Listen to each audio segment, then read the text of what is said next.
आज वाली क्लास से डिस्कशन करते हैं कॉम्प्लेक्स नंबर्स की सेकेंड असाइनमेंट की। को अभी हम क्लास 11 का बिल्कुल बेसिक कंसेप्ट फॉलो कर रहे हैं। बिल्कुल हम लोग बेसिकली देख रहे हैं कि कॉम्प्लेक्स नंबर्स होता क्या है और अपने माइंड में एक बेसिक थॉट बनाना शुरू कर रहे हैं। तो चलो फर्स्ट क्वेश्चन से देखना शुरू करते हैं। अच्छा अब सुनो, जो क्वेश्चंस हो भी गए हैं ना, उनकी भी डिस्कशन को नोटिस करना, क्योंकि उनसे भी हमारी समझ बढ़ेगी। तो इट इज़ वेरी इंपॉर्टेंट। तो चलो फर्स्ट क्वेश्चन से देखना शुरू करते हैं।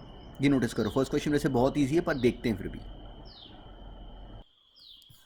अब देखो फर्स्ट क्वेश्चन में टर्म बिल्कुल सिंपल थी। हमें z1 और z2 गिवन थे। हमसे कहा था find the value of this expression. तो अब देखो इसको हम डायरेक्टली ऐसे ब्रेक नहीं कर सकते। याद रखना ये गलती बिल्कुल नहीं करना। हम लोगों ने वैसे ग्राफिकली इस बात को अब समझा भी हुआ है, पर हम लोग इसको बार बार सुनेंगे कि इसको ऐसे ब्रेक नहीं कर सकते।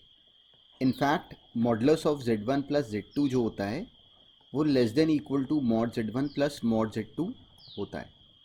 बिल्कुल ऐसे अब याद रखना, ये जो कंसेप्ट है ये कल को जब हम क्वेश्चंस करेंगे ग्राफिकल, बहुत बढ़िया क्वेश्चंस करेंगे ग्राफिकल क्वेश्चंस, अगर अभी हमने नहीं करे तो ये डिस्कशन में आगे सब आएगा। पर ये गलती नहीं करनी, ऐसे नहीं लिखना होता। याद रखना ये मिस्टेक हम नहीं कर सकते। तो कई बच्चे इसको अलग अलग तोड़ने लग जाते हैं, इसको ऐसे लिखने लग जाते हैं mod z1 plus mod z2 plus modulus of this. बिल्कुल गलत है, ऐसी गलती हमने बिल्कुल नहीं करनी। तो हमें क्या करना चाहिए था कि एक्चुअली इस टर्म को पहले बनाना चाहिए था। देखो मैंने यहाँ पे सबकी वैल्यूज़ डाल दी, ये टर्म सिंप्लीफाई करी, वो ये बन गई। अब इसका मॉडुलस निकालना है, तो अब modulus of z1 upon z2 अगर मल्टीप्लाई डिवाइड हो तो हम लोग कर सकते हैं ऐसा। This is modulus z1 upon modulus z2। तो modulus of 4 modulus of 1 minus iota that would be √2। तो 2√2 इसका आंसर बन गया। और बहुत सिंपल था, पर चलो डिस्कशन कर ली एक बार। अब नेक्स्ट देखते हैं। बिल्कुल एग्जैक्टली सोचो, यही क्वेश्चन आया था कभी आईआईटी में 1995 में। ऑब्जेक्टिव क्वेश्चन आया था आईआईटी में 1995 में, बहुत साल पहले, मतलब 25 ईयर्स हो गए। तो अब ये क्वेश्चन में देखो, याद रखना अगर मॉडुलस वाला क्वेश्चन कभी अगर ऐसे आ जाए ना, तो हमें रटा हुआ है, हमारे माइंड में सेटल्ड है, उसको नहीं छोड़ना, कि सबको पता होता है कि जेड जेड बार मॉड जेड का स्क्वायर है। ये सबको पता होता है, सबको ऐसे देखना आता है। हम चैंपियन हैं, हमें ये ऐसे देखना आता है। हमें समझ में आता है कि मॉडुलस जेड को कभी भी अगर आए तो उससे मॉडुलस से अगर कॉम्प्लेक्स नंबर में एंटर करना हो तो ऐसे करते हैं। याद रखना ये बात। इस बात पे आईआईटी में कम से कम 10 टाइम्स क्वेश्चंस आए हुए हैं और लोग कर नहीं पाते। ये उसी का एक और एग्जाम्पल था। अब देखो हम इसको ब्रेक नहीं कर सकते। कई बच्चे इसको गलती से ऐसे लिखने लग जाते हैं mod z1 plus mod z2 plus mod z3। बिल्कुल गलत। ये हमने पीछे भी देखा कि मॉडुलस में ऐसे टर्म्स को हम इसको ऐसे ब्रेक नहीं कर सकते। तो क्या करना चाहिए था, इसको देखो। अब मॉडुलस z1 अगर 1 है तो मॉडुलस z1 का स्क्वायर भी 1 है। तो अब मॉडुलस z1 के स्क्वायर को हम पढ़ सकते थे z1 इंटू z1 बार। मतलब जो 1 अपॉन z1 है, जो 1 अपॉन z1 है, अगर मैं इस z1 को अगर राइट हैंड साइड पे ले जाऊँ तो 1 upon z1 is actually z1 बार। ऐसे ही नेक्स्ट से z2 बार, लास्ट में आ गया zn का बार। और ये सेम बराबर हो गया z1 plus z2 plus zn, इस पूरे का कॉन्जुगेट। कॉन्जुगेट तो एक ही बात है। अब मॉडुलस ऑफ z निकालो या मॉडुलस ऑफ z का कॉन्जुगेट निकालो, सेम आंसर आता है, जो भी आंसर हो। तो इसलिए this is same as this term which is same as LHS। तो दिस वॉज द टास्क। बहुत ईजी था, पर बस राइट तरीके से हमने बोलना था। अब नेक्स्ट देखते हैं। ये थर्ड क्वेश्चन भी बहुत साल पहले आईआईटी में आया ऑब्जेक्टिव क्वेश्चन। देखो फिर से कंसेप्ट वही है। हमें किसी ने बोला कि मॉडुलस बीटा 1 है, तो modulus of beta minus alpha upon 1 minus alpha bar beta, इसकी वैल्यू निकालने को कहा। तो हमें इसका बिल्कुल सिर पैर समझ नहीं आ रहा कि इसको ब्रेक कैसे करें। तो हमें याद रखना चाहिए कि यहाँ से हमें क्या मिलता है। यहाँ से मुझे एक बिल्कुल बेसिक स्ट्रैटेजी पे ये मिल जाता है कि मॉडुलस बीटा 1 है, मतलब मॉडुलस बीटा का स्क्वायर भी 1 है, मतलब बीटा इंटू बीटा बार 1 है। तो अब मैं इसको यहाँ पे यूज़ कर सकता हूँ, इसको मैं इस जगह पे यूज़ कर सकता हूँ। कैसे करें यूज़, यही सारा काम था। अल्फ़ा बार तो हमें कुछ पता ही नहीं अल्फ़ा के बारे में, alpha is some complex number.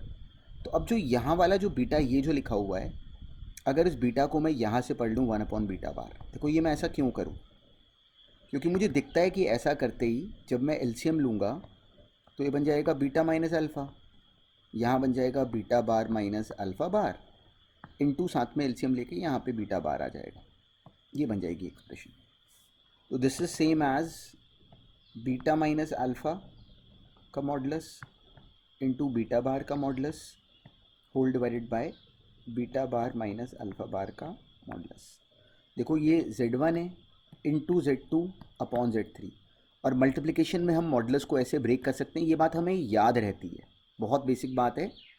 पर चलो, अब मॉडुलस ऑफ बीटा कितना है 1, तो मॉडुलस ऑफ बीटा बार भी कितना होगा 1, तो ये तो आ गया देखो 1, तो दिस इज इक्वल टू 1। और बीटा माइनस अल्फ़ा एक complex number, beta bar minus alpha bar उसी का कॉन्जुगेट, कॉम्प्लेक्स नंबर और उसके कॉन्जुगेट का मॉडुलस सेम होता है, तो दोनों कैंसिल हो गए और आंसर आ गया 1। ये था कंप्लीट कंसेप्ट। अब नेक्स्ट देखो, फिफ्थ में कुछ नहीं करना था, ये बिल्कुल बेकार क्वेश्चन डल गया था, इसमें प्रूव भी कुछ नहीं करना। ए प्लस आयटा बी का रूट अगर एक्स प्लस आयटा वाई है, तो जब हम इस तरफ कॉन्जुगेट लेंगे तो इस तरफ लिखे हुए हर एक कॉम्प्लेक्स नंबर का सिंपली कॉन्जुगेट ही हो जाता है। तो फोर्थ क्वेश्चन में बिल्कुल भी कुछ डिस्कशन का नहीं है, उसके लिए वरीड होने की कोई ज़रूरत भी नहीं। फिफ्थ में हमें गिवन था कि if 2z is equal to modulus z plus 2 iota, तो हमसे कहा फाइंड z, ये था फिफ्थ क्वेश्चन। तो अब मुझे कॉम्प्लेक्स नंबर फाइंड करना है, तो कैसे करूं फाइंड? तो मुझे समझ में आता है कि अगर मैं इस z को एज्यूम कर लूं कि x प्लस आयटा y, और दोनों तरफ के रियल और इमेजिनरी पार्ट्स को दोनों तरफ के रियल और इमेजिनरी पार्ट सेम होंगे, तो कंपेयर करते हैं। ये बन गया 2x प्लस 2 आयोटा y, ये बराबर है mod z which is under root of x square plus y square plus 2 iota, ये बनी एक्सप्रेशन। अब इसमें नोटिस करो कि इस तरफ का रियल पार्ट क्या है 2x, इस तरफ राइट हैंड साइड का रियल पार्ट क्या है under root of x square plus y square. इस तरफ का इमेजिनरी पार्ट कितना है आयोटा वाला, बस ये आ रहा है, इधर का इमेजिनरी पार्ट बस ये आ रहा है। तो कंपेयर करो इमेजिनरी को, तो 2y कितना आ गया, देखो आयोटा को छोड़ो, वो बराबर आ गया 2 के, तो y आ गया 1। यहाँ ऊपर से 2x बराबर आ गया under root of x square plus 1 के, इसकी हमने स्क्वायरिंग करी तो हमें मिल गया कि 4x square is equal to x square plus 1, बहुत काम की बात आने वाली है।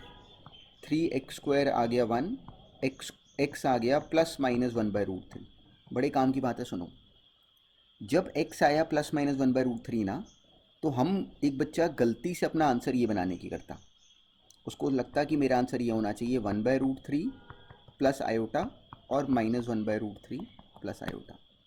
अब देखो यहाँ पे ये बात समझना, हमारी इक्वेशन ये थी, जब भी कभी हम स्क्वायरिंग करते हैं ना, जब भी कभी देखो हमने इस स्टेप तक जाने के लिए क्या करा, स्क्वायरिंग करी। जब भी कभी हम किसी इक्वेशन में स्क्वायरिंग करते हैं तो स्क्वायरिंग करने पे ये रिस्क अराइज होता है कि वहाँ पे कुछ एक्स्ट्रा आंसर्स डेवलप हो जाएं। बड़ी इंटरेस्टिंग बात है। तो देखो इस इक्वेशन हम लोगों ने जब इसकी स्क्वायरिंग करी तो ये इक्वेशन बनी, यहाँ से x के ये दो आंसर्स बने प्लस माइनस 1/√3। पर अगर ओरिजिनल इक्वेशन पे वापस जाके देखो तो x की नेगेटिव वैल्यू इस इक्वेशन को सेटिस्फाई नहीं कर रही, मतलब एक्चुअली इस वैल्यू को मुझे यहाँ पे रिजेक्ट करना था, केवल ये मेरा आंसर होता। देखो इस बात को नोटिस करना, अगर x बराबर है 2 के, ये मान लो कि इक्वेशन होती, मैं स्क्वायरिंग करूँ x square is equal to 4 आ गया, इसके कितने आंसर्स बने प्लस माइनस 2। तो जब जैसे मैं इक्वेशन की स्क्वायरिंग करता हूँ या किसी भी इक्वेशन को जब हायर पावर पे रेज करता हूँ, याद रखना ये बात बहुत बार काम आती है, तो उसमें एक्स्ट्रा आंसर्स बन जाते हैं। ये बात ना हमने कभी आज तक अप्लाई नहीं करी होती, उस इक्वेशन में एक्स्ट्रा आंसर्स बन जाते हैं। तो हम ये चेक कैसे करेंगे? तो आज के बाद इसलिए जब भी कभी याद रखना कि जब भी किसी इक्वेशन को हायर पावर पे रेज करो तो अपने आंसर को बना के 1 सेकेंड के लिए बस बैक चेक करके देख लिया करो कि वो ओरिजिनल इक्वेशन को सेटिस्फाई कर रहा है कि नहीं कर रहा। तो इस रीज़न से मुझे यहाँ पे जो नेगेटिव वाली वैल्यू थी, जब मैंने उसको एक्चुअल इक्वेशन में जाके बैक चेक करा, देखो ओरली डाल के देखो माइनस 1/√3, ये साइड नेगेटिव बनी, ये साइड पॉजिटिव बनेगी, अंडर रूट हमेशा पॉजिटिव होता है, इसलिए ये आंसर रिजेक्ट हो गया। तो ये आया क्यों? क्योंकि हमने स्क्वायरिंग करी थी। देखो ये स्क्वायरिंग करी थी, ये पॉइंट बहुत काम का है। इस पॉइंट पे आईआईटी में बड़े इंटरेस्टिंग क्वेश्चंस आए हुए हैं, मुझे याद नहीं कि ये हमारी डिस्कशन में कभी आया है कि नहीं आया, ये आईआईटी में आया हुआ क्वेश्चन है। Root one plus x plus root one minus x बराबर है 1 के। ये आईआईटी में आया हुआ क्वेश्चन है। तो इसको जब मेहनत से सॉल्व करोगे ना तो एक्स की जो वैल्यू आ जाएगी दैट वुड बी 1/4 आ जाएगी वैल्यू। एक्स प्लस वन है मेरे ख्याल से, x plus one plus x minus one. अगर इस इक्वेशन की अगर हम लोग स्क्वायरिंग करके जब सॉल्व करेंगे ना तो यहाँ से x की जो वैल्यू आ जाएगी दैट वुड बी 5/4। स्क्वायरिंग करके डालोगे वैल्यू। इसको आप लोग देखो मेहनत से सॉल्व करना, बड़ा इंटरेस्टिंग क्वेश्चन है। ये आईआईटी में आया हुआ है, ईयर मुझे याद नहीं। तो root x plus one plus root x minus one दिया था 1 है।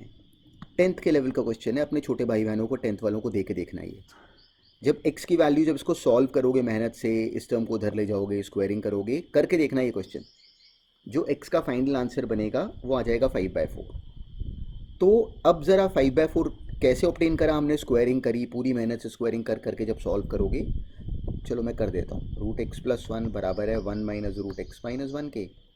स्क्वायरिंग करी, एक्स प्लस वन आ गया 1 plus x minus one minus 2 root of x minus one. Simply मैंने स्क्वायरिंग करी, ये एक्स और एक्स कैंसिल, 1 1 ये आपस में कैंसिल हो गए, तो 1 बराबर हो गया -2 root of x minus one के। 2 को इधर ले आओ, 1/4 बराबर हो गया एक्स माइनस वन के, वहाँ से x आ गया 5/4। तो स्क्वायरिंग करके आंसर 5/4 ऑब्टेन हो रहा है। अब 5/4 हमने कैसे करा, स्क्वायरिंग करी, फिर स्क्वायरिंग करी, स्क्वायरिंग कर करके हमने अपना आंसर बना लिया जैसा हमें बचपन से सिखाया गया है। पर ज़रा अब इस आंसर को वापस इस इक्वेशन में बैक चेक करो। जब यहाँ पे 5/4 डालोगे तो ये आ जाएगा 9/4, उसका रूट आता है 3/2। यहाँ से आ जाएगा 1/4, उसका रूट आता है 1/2 which is 2, which is not equal to 1। तो जो ये आंसर बना ये आया एक्स्ट्रा आंसर। याद रखना ये बात, ये बड़ी सीक्रेट बात है, अच्छे अच्छे बच्चों को बतानी होती। ये क्यों आया, स्क्वायरिंग की वजह से। तो आज वाली क्लास में हमने नई बात क्या सीखी, एक और गोल्डन रूल, कि whenever we will do squaring or raise to any higher power, whenever we'll raise the power of the equation, whenever we will do squaring or any higher power, squaring, cubing, whatever, squaring, cubing, we will always back check the answer। याद रखना ये बात, बहुत काम की, अच्छे अच्छे बच्चों को नहीं आती है, सीक्रेट रखना, क्योंकि यहाँ से एक्स्ट्रा आंसर आ जाते हैं। जैसे अब देखो इस केस में हमने मेहनत से सॉल्व करा, आंसर आया 5/4। आईआईटी में क्वेश्चन आया था कि इस इक्वेशन के नंबर ऑफ सॉल्यूशंस कितने होंगे, सिंपली 1 2 3 नन, ये ऑप्शंस थे। तो जो बच्चे ने गलत करना था उसने मार्क करना था कि इस इक्वेशन का 1 सॉल्यूशन है, जबकि ये गलत था। इसके नंबर ऑफ सॉल्यूशंस कितने बने, 5/4 सॉल्यूशन बना, पर वो इस इक्वेशन को सेटिस्फाई नहीं कर रहा। तो आंसर था देयर वाज नो सॉल्यूशन था इस क्वेश्चन का। तो क्या आंसर बना, नन। ऐसे सोचना था। तो जो क्वेश्चन अभी हमने क्लास में ये वाला जो डिस्कस करा ना, जो अभी आप लोग करके आए हो, उसमें अगर हमने गलती करी होगी तो हमने एग्जैक्टली ये आंसर के बारे में सोचा होगा। इसमें यही सीखने वाली बात है कि ये आंसर क्यों नहीं है। तो this was the important part. अब नेक्स्ट देखते हैं। 6 क्वेश्चन में हमें टर्म गिवन थी कि x गिवन था -2 का रूट -1। तो x एक्चुअली क्या हो गया, √2 आयोटा -1। तो हमने वैल्यू किसकी निकालनी थी, x की power 4 plus 4x³ plus 6x² plus 4x plus 9। देखो अब ऐसे क्वेश्चंस में ये क्वेश्चंस बस डायरेक्टली, ये अब तक तो ज़्यादा ये बस स्कूल एग्ज़ाम्स में ही आते हैं, कॉम्पिटिटिव एग्ज़ाम्स में ये बहुत काम के नहीं है, क्योंकि आईआईटी में कॉम्प्लेक्स नंबर्स में और बहुत गेम है प्ले करने की। पर क्या ये आईआईटी में आ नहीं सकते, आ सकते हैं, क्यों नहीं आ सकते। तो इस क्वेश्चन में देखो, अब कई बच्चे आके मुझसे पूछते हैं कि मैं अगर डायरेक्टली इसी में x की वैल्यू डाल दूँ तो क्या वो गलत है। तो इट इज़ नॉट रॉन्ग नहीं है, पर लॉन्ग है, and long route is wrong route. याद रखना बिल्कुल कि अगर मैं यहाँ पे x की वैल्यू ये डाल दूँ और पूरा मेहनत से सॉल्व करूँ तो क्या वो गलत तरीका है, तो गलत नहीं है, पर गलत है। तो इस क्वेश्चन में करना क्या चाहिए था, हमें दिखता था कि यहाँ से इससे पहले x में एक बढ़िया सी रैशनल एक्सप्रेशन बना लो, x + 1। देखो मैंने √2 आयोटा को अलग कर लिया, इसकी स्क्वायरिंग करी तो एक्स स्क्वायर प्लस 2x+1 बराबर हो गया √2 आयोटा का स्क्वायर, दिट शुड बी -2। देखो √2 का स्क्वायर 2, आयोटा का स्क्वायर -1, तो एक्स स्क्वायर प्लस 2x+3 0 है। अब इस टर्म को इसमें डेवलप करा लो। कैसे डेवलप कराते हैं? Simply x square plus 2x+3 से इसको डिवाइड करा लो। तो सिंपली जब डिवाइड कराओगे तो इक्वेशन डेवलप हो जाएगी। एक्स स्क्वायर यहाँ बना, मैं डिवीजन ही कर रहा हूँ, बस थोड़ी सी तेज़ कर दे रहा हूँ, प्लस ये बन गया एक्स स्क्वायर, ये 2x³ तो यहाँ पे भी 2x³ चाहिए, इसलिए यहाँ पे 2x आ गया, 4x³ बैलेंस हो गया, ये आ गया 3x² एंड 4x²। तो साथ में एक्स स्क्वायर प्लस x+ 3, इसलिए -x²। Now this is x की पावर 4, ये बना प्लस 12 कर दो तो ये बैलेंस हो जाता है।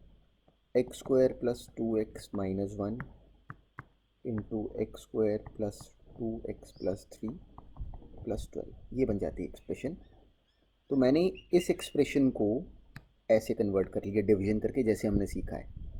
अब जब x की ये वैल्यू डालेंगे, अब जब x की जो गिवन वैल्यू थी, जब इस वैल्यू को यहाँ फिल करेंगे तो ये टर्म तो हो जाएगी 0। 0 को अब किसी से भी मल्टीप्लाई करो तो आंसर 0, तो आंसर फाइनली क्या बन जाता? बस जो ये बचा, दैट इज 12। तो इन क्वेश्चंस का कोई सिग्निफिकेंस नहीं है, एक्सेप्ट ये कि हमें क्लियरली समझ में आना चाहिए कि हमने ये क्यों करा, ऐसे क्यों सिखाया गया, ताकि कि हमारा क्वेश्चन शॉर्ट तरीके से हो जाए, शॉर्ट रूट से हो जाए। तो हमें ये ऐसे एग्जामिनर की इंटेलिजेंस सीखनी चाहिए। बच्चे इसमें कहते हैं कि मैं ऐसे नहीं करूँगा, मैं तो इसको करके दिखाऊंगा लंबे तरीक़ों से। नहीं करना, लॉन्ग रूट से नहीं करना, ये ऐसे ही करना है। अगर ऐसे नहीं करा तो हमने टाइम बर्बाद करा, नहीं करना। इसके बाद जो 7th क्वेश्चन है वो एग्जैक्टली सेम पैटर्न है, तो उसको डिस्कस नहीं करते, वो सेम ही है। 8th क्वेश्चन में हमें टर्म गिवन थी root iota plus root of minus iota. अब देखो इसमें सीखने वाली बात क्या थी, 8th क्वेश्चन में अब सीखने वाली बात क्या थी, that is to be understood कि 8th क्वेश्चन से मुझे क्या आना चाहिए था। तो ये किसी एक कॉम्प्लेक्स नंबर का स्क्वायर रूट प्लस इस कॉम्प्लेक्स नंबर का स्क्वायर रूट। बच्चे गलती क्या करते हैं, याद रखना 8th क्वेश्चन में बच्चे गलती क्या करते हैं कि वो गलती से इसी को x+ आयोटा y मान लेते हैं, तो बिल्कुल वो पानी में गिर गए, बिल्कुल पानी में वो जाके उन्होंने छलांग मार दी और वो ये नीचे पड़े हुए हैं। अब बिल्कुल ऐसे वो ज़बरदस्ती क्वेश्चन में डूब गए, ऐसे नहीं करना होता। हम क्या करेंगे, हमें क्लियरिटी है कि देखो नोटिस करो, अब मेरे सामने ये क्वेश्चन आया कि इसको सॉल्व करो, तो मेरा दिमाग कैसे चलना चाहिए कि मुझे स्क्वायर रूट करना सिखाया गया है। मुझे तो ये सिखाया गया है कि इसको मान लेते हैं x+ आयोटा y। तो अब मैंने एक बात नोटिस करी कि जो ये कॉम्प्लेक्स नंबर है, ध्यान से देखो तो उसी का ये कॉन्जुगेट है। रूट आयोटा का कॉन्जुगेट क्या होता है? Root of minus iota, real part same, imaginary part negative. तो मेरे मन में ये स्कीम आई कि इसको सॉल्व कर लो, x+ आयोटा y, इसको स्क्वायरिंग करके सॉल्व कर लेंगे, ये 1+ आयोटा बाय √2 आ जाएगा। सिंपली ये हमें आता है, तो मुझे बस इसको सॉल्व करना था। तो क्या समझ में आता है कि जब इसका स्क्वायर रूट ये है तो इसके कॉन्जुगेट का स्क्वायर रूट क्या होगा? सिंपली इसका कॉन्जुगेट +-1 - आयोटा बाय √2। तो इस क्वेश्चन में जो हमारे सोचने की जो बात थी वो ये थी, हमने रटना नहीं था मेथड, हमने समझना था कि जो मेथड हमें सिखाया गया है उसमें हमें सिखाया क्या गया है, that is the important part. तो अब इसका स्क्वायर रूट मैंने सॉल्व करा, मेहनत से सॉल्व करा, वो ये आ गया। तो इसका स्क्वायर रूट अलग से मैं नहीं निकालूंगा, मुझे दिखता है कि because this is the conjugate of this, therefore this answer would be the conjugate of this answer. तो जब मैंने ये बना लिया तो इसी का कॉन्जुगेट बना दो, तो ये आ गया। बस अब इन दोनों को ऐड करा दो, ये बन गया सिंपली प्लस माइनस, इन दोनों को ऐड करा लो, 1+ आयोटा बाय 2 √2 +-1 - आयोटा बाय √2। अगर आप लोग इतना लिख देते तो आई वॉज वेरी हैप्पी। ये करना था इस क्वेश्चन में। अब नेक्स्ट देखते हैं। अब देखो 9th क्वेश्चन था स्क्वायर रूट फाइंड करने का, पर अब इन क्वेश्चंस में ना स्क्वायर रूट फाइंड करते समय अब मैंने शॉर्ट तरीका भी बताया होगा, तो वो अप्लाई करना वॉज इम्पॉर्टेंट। देखो फर्स्ट टर्म क्या थी, 6 √2 आयोटा -7, तो ये क्या बन गया सिंपली, ये x+ आयोटा y। अगर ये स्कूल के एग्ज़ाम्स में आए तब तो इसको सॉल्व करोगे कम्प्लीटली पूरी मेहनत से, ऑब्जेक्टिव में सॉल्व करोगे इसको बहुत फास्ट। तो ये बना हुआ था +6√2 आयोटा, इसका स्क्वायर रूट, ये बराबर है x प्लस आयोटा वाई के। तो हमें क्लियरिटी है कि जो ये 6√2 है, ये स्क्वायरिंग करके कंपेयर करने पे ये 2xy बन जाता है। तो xy कितना बन गया, सिंपली 3√2। तो अब मुझे देखना था कि यहाँ पे मैं कौन से दो पार्ट्स ले सकता हूँ इनमें से, जिससे कि उन दोनों को मल्टीप्लाई करने पे तो 3√2 बने, लेकिन उन दोनों को स्क्वायर करके सब्ट्रैक्ट करने पे -7 आ जाए। तो मेरा दिमाग पढ़ना मैं क्या कर रहा हूँ। मुझे लगा कि अगर मैं एक पार्ट को ले लूँ √2 और एक पार्ट को ले लूँ 3।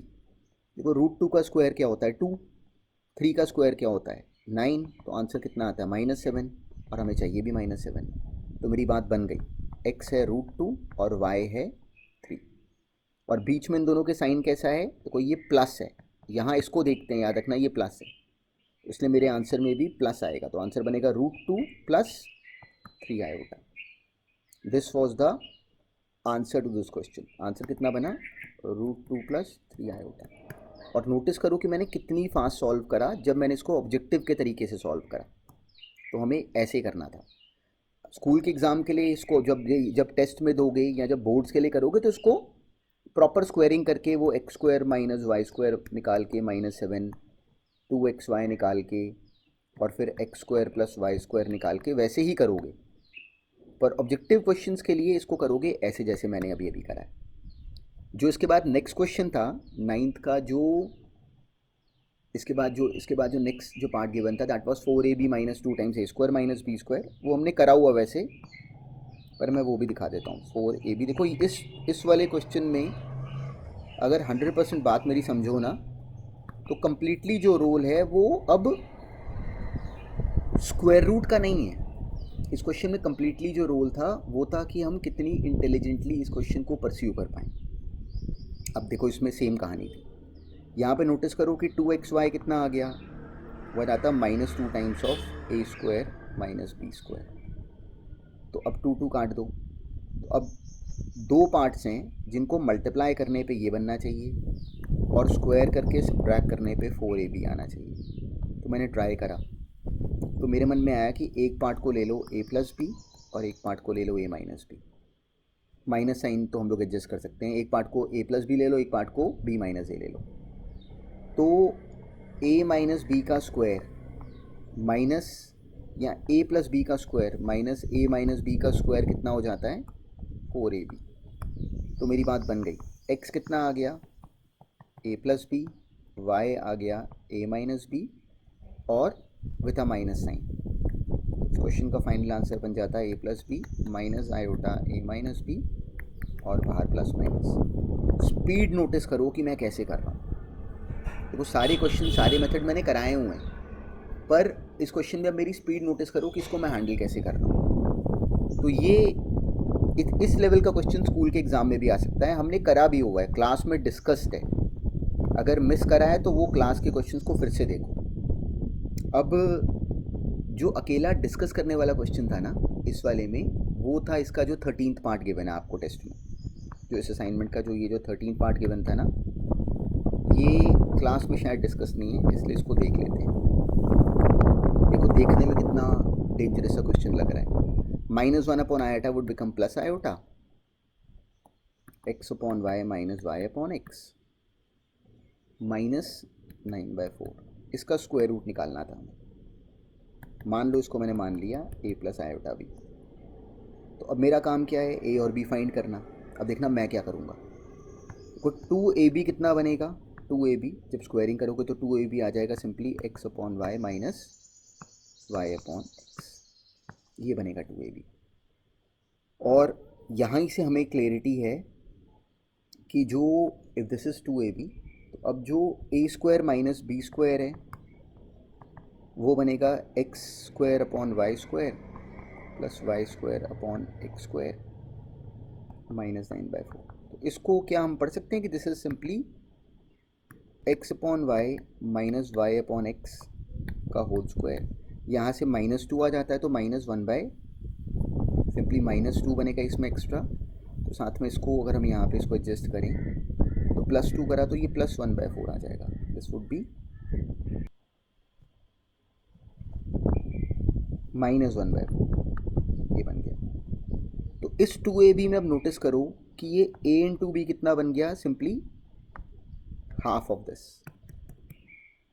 तो अगर मेरे मन में ट्राई आया कि इसको ले लूँ अगर मैं a और इसको ले लूँ b, तो a² माइनस बी स्क्वायर को a² माइनस बी स्क्वायर को सिंपली ये बनना चाहिए था, और दिखता है कि यही बन गया, a² माइनस 1/2 का स्क्वायर। इसका मतलब a की वैल्यू x/y माइनस y/x है और b की वैल्यू 1/2 है। और ये केवल ऑब्जेक्टिव एग्जाम में आएगा, स्कूल के एग्ज़ाम के लिए इस लेवल के क्वेश्चंस नहीं आएंगे।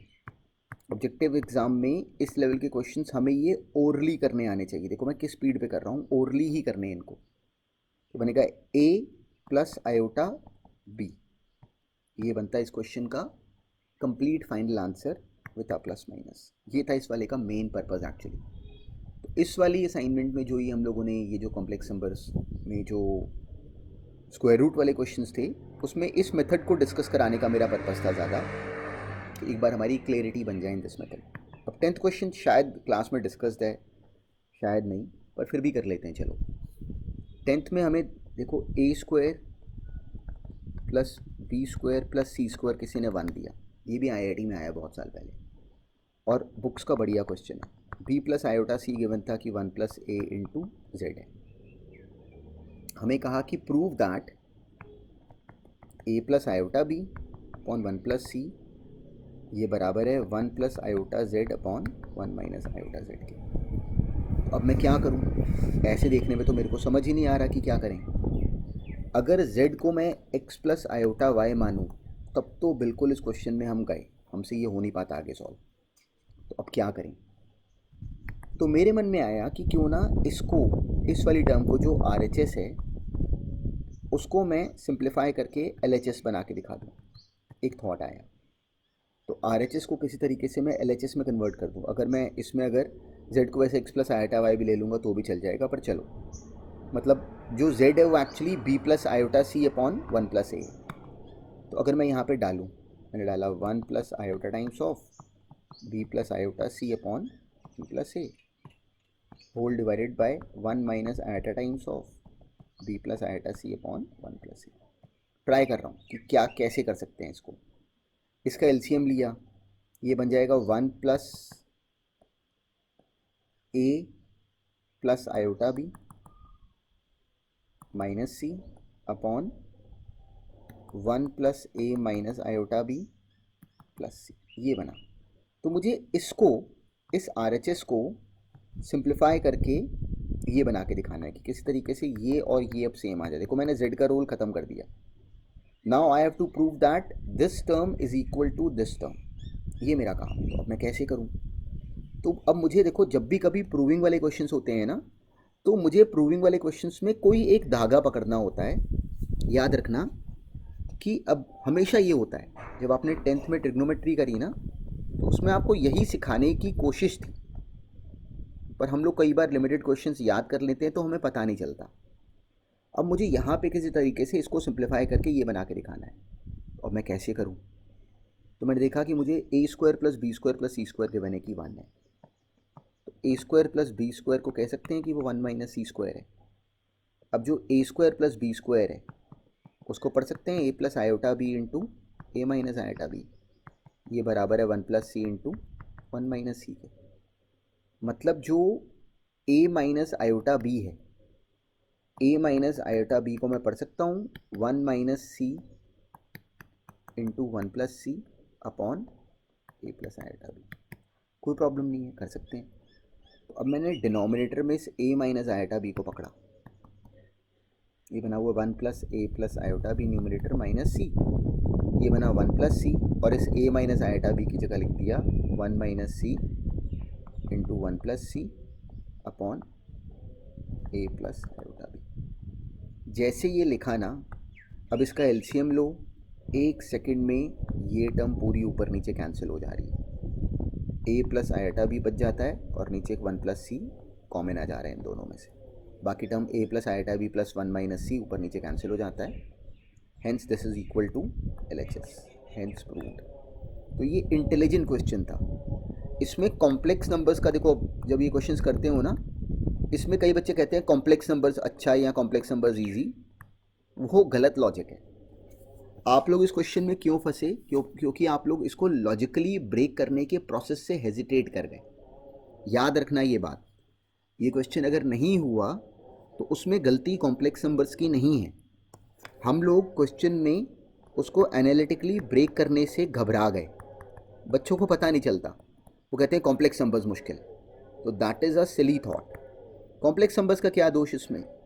इस टर्म को ब्रेक करने की जो इंटेलिजेंस थी वो हमने सोचनी थी कि क्या दिमाग लगाया एग्जामिनर ने कि वो ये बना सकें। तो अगर नहीं कर पाए तो वरिड होने की ज़रूरत नहीं होती, पर हमें पता होना चाहिए कि हमने सीखना क्या है। चलो अब ऐसे ही नेक्स्ट देखते हैं।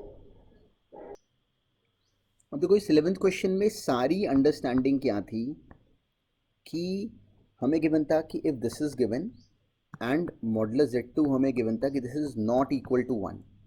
हमें यूनी मॉडुलर का मतलब क्या हुआ कि सिंपली जो मॉडुलस है दैट इज़ 1। मॉडुलस कितना है उस कॉम्प्लेक्स नंबर का? 1। तो इस पूरे कॉम्प्लेक्स नंबर का मॉडुलस हमें 1 गिवन था।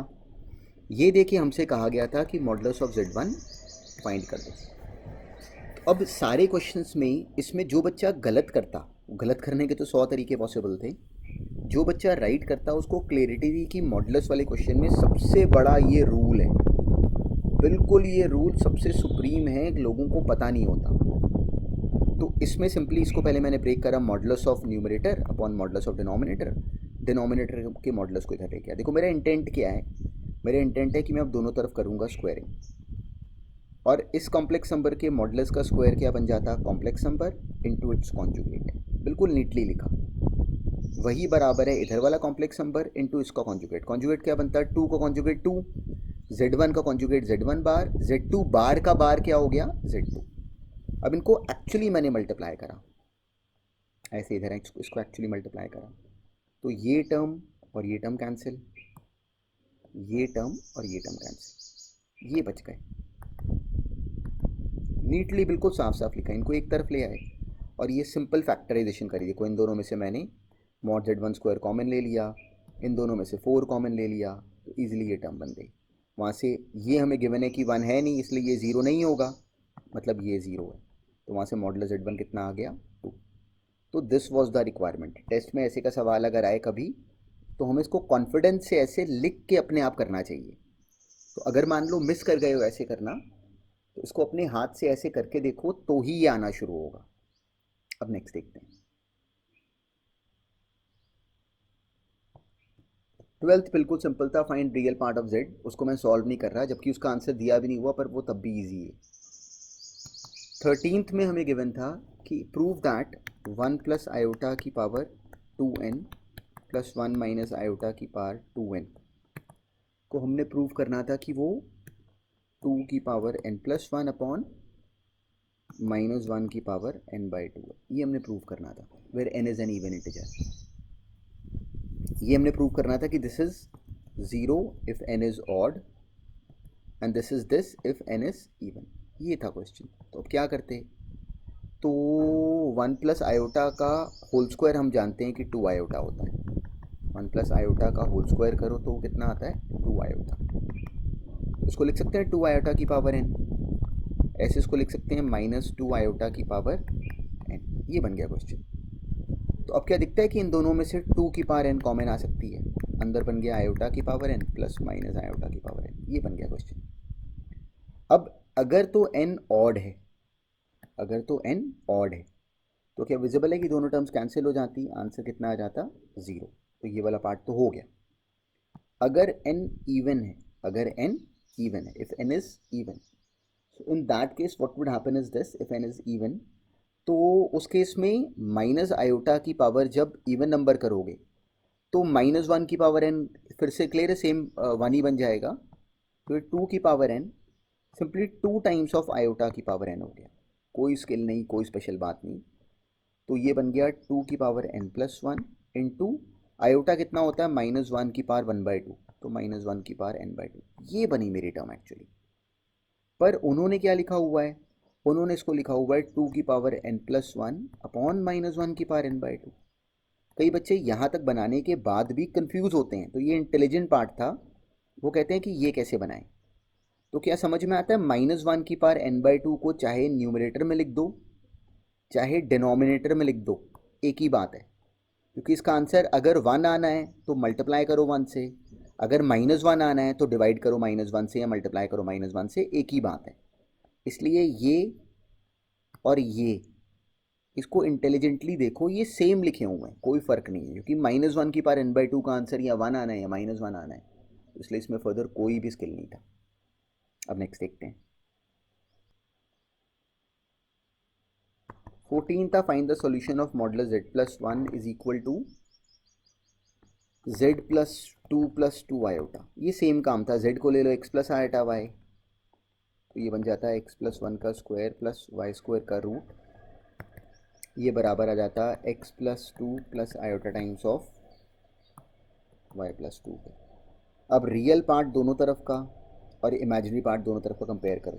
तो इस तरफ का लेफ्ट हैंड साइड का इमेजिनरी पार्ट 0 है, तो वहाँ से y तो आ गया -2।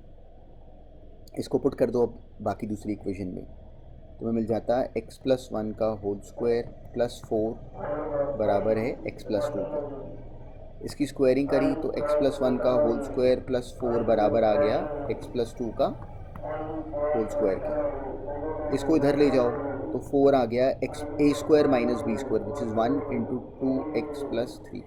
देखो मेरी कैलकुलेशंस नोटिस करो, मेरी कैलकुलेशंस नोटिस करो। देखो I always try to look for shortcuts. बच्चे यहाँ पे, अब देखो, अब जब हम लोग 10th से आए होते हैं ना, तो एक बच्चा क्या करता है, इसको पूरा पूरा एक्सपैंड कर देता है, इसको एक्सपैंड कर देता है। मैंने क्या करा, मैं इसको इधर ले गया, मैंने a² माइनस b² अप्लाई करा, कितनी तेज सॉल्व हो गया। वहाँ से 2x कितना आ गया 1, वहाँ से x कितना आ गया 1/2। तो अब क्योंकि मैंने स्क्वायरिंग करी थी, इसलिए मैंने बस एक निगाह मारी, I just have to observe for a second that whether this answer would satisfy, तो इट इज़ सेटिस्फाइंग। इसलिए आंसर कितना बना 1/2 -2 आयोटा। ये फाइनल आंसर था इस क्वेश्चन का। ऐसे ही अब हमें क्वेश्चन नंबर 15 गिवन था, वो सिंपल था। 15 में मॉडुलस ऑफ z+6 हमें गिवन था कि मॉडुलस ऑफ 2z+3 के बराबर है। तो z को x प्लस आयोटा y माना, उससे ये इजीली जो दिया गया वो इजीली प्रूव हो जाता। तो 15 क्वेश्चन डिस्कस नहीं करते। 16 काम का है, 16 को सुनते हैं, और हमने डिस्कस भी करा हुआ है पर फिर भी सुनते हैं।